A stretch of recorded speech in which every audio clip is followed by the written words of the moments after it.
What's going on, y'all? RJ here with CV Tech, and today's video is about Boost Mobile and do I miss having them as my service provider? That's kind of a 50-50 thing, I guess you could say right now. I was with Boost Mobile for 2 years or a little over 2 years, and generally I love the service. I really don't have anything specifically negative to say about Boost Mobile as far as a carrier in general, except for a few little things I'll get into here in a little bit. Some things with Boost Mobile that I liked, was they had a pretty good phone selection. Not the greatest, it wasn't as good as Metro, nothing like that, but they had a pretty good phone selection. Overall quality, I had service everywhere I went. I can go uptown. I had, always full service, great LTE, even in the back areas, I had great service. And just, basically the only place I didn't have service is here in my immediate area. And, after 2 years of trying my best with Sprint to get them to increase the coverage in my area and them saying, yeah, we're going to increase in your area and all this kind of stuff, service actually got worse. Phone calls began to get very sporadic. I would miss phone calls at times, had to always wear a Bluetooth or something another in order for a phone call not to drop.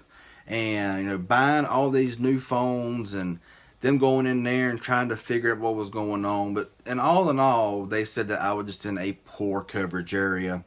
Even though the map said I was in the best LTE area, they need to fix their maps.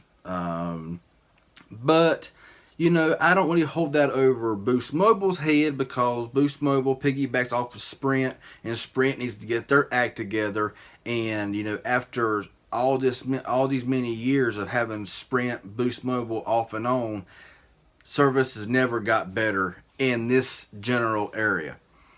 And so, after 2 years, I finally called them and said, listen, I'm tired of paying, $50 a month or $45 with auto pay when auto pay was a thing. And I was like, if I'm going to keep paying for this service, you're going to have to, boost service. You're going to have to do something in my area. Same thing. No expansion plans. I said, well, I got to do what I got to do.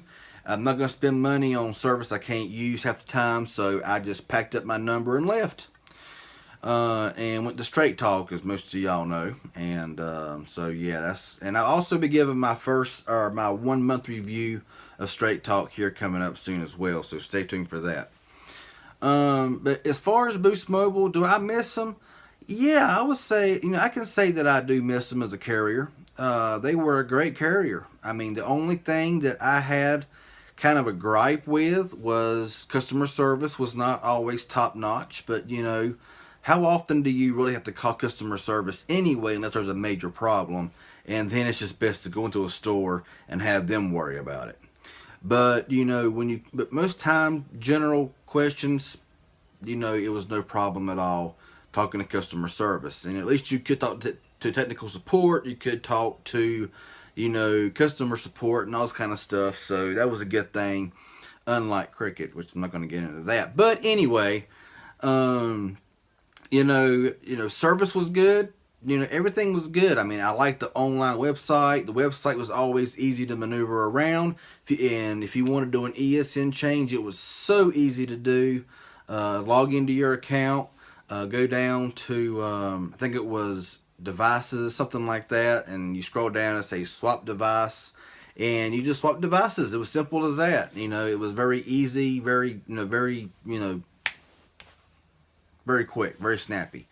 Because me, I always change phones, and I was never satisfied using just one phone. So yeah, there we have it. But anyway, but Boost Mobile overall, like I said, if in 6 months' time from now, a year's time from now,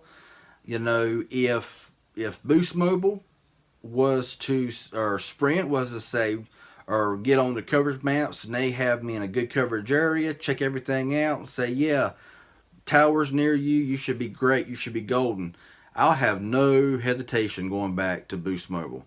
That's my general plan anyway, you know, in the future. That's why, really, when it comes to Straight Talk, I ain't buying phones like I did with Boost Mobile because, you know, I'm not planning on being a long time, you know, customer of Straight Talk. And, you know, and I have made mention and toyed that I'm going to switch from Straight Talk to Total Wireless. That'll be in a different video if that happens. So yeah, I mean, do I miss Boost Mobile? Do I miss being a customer? Yes, I do, because it was like after 2 years of being a loyal customer, and you know, and sometimes, you know, Boost representatives would really give you would help you out. They would do all they could to help you out, and it was kind of a cool thing, you know, because I mean, sometimes they would just offer you a deal just for no reason at all. And you know, being a long time customer with somebody, and you know, sometimes has its ups, you know, it has its perks sometimes, you know. But you know, overall, I would say Boost Mobile is still one of the leading prepaid carriers. That is if you live in a great coverage area. Now, I'm not saying if you live out in the Dakotas or if you live out in Montana and all in those mountain states. Yeah, you got no service. Pretty much, you got no service. You're in Roman, and you can't really get no service. So I can pretty much, you know, say, yeah, I can understand that. But you know, that's why I always say, you know, check your coverage areas, call customer service, say, hey, you know, how is service in this 50-mile radius or whatever, and they should be able to tell you all of that kind of stuff. But in my opinion, yeah, Boost Mobile is leading right now, and that's just my personal opinion. Nothing against Cricket, nothing against Metro, nothing against Verizon Prepaid, nothing like that. It's just in my personal opinion, Boost Mobile right now is leader. Take that as you want and how you wish. It's just my thoughts, my opinions. We all got opinions, so yeah, just sharing mine. But anyway, y'all. So bottom line, do I miss being a Boost Mobile customer? Yeah, I do, and I would love to go back to Boost Mobile, but not until coverage improves. So hopefully that'll happen soon, and maybe I can get back to the carrier that I really want to be with. So yeah, we'll see what happens. Boost Mobile, great carrier. Still recommend them, and I'm still going to have dealings with them, even though I'm not currently a customer of Boost Mobile. So if this was informative, helpful in any way, hit that like button. Any questions, leave it below in the comment section. Subscribe if you ain't. I'd appreciate it. Y'all have a good one, and we'll see y'all in the next video.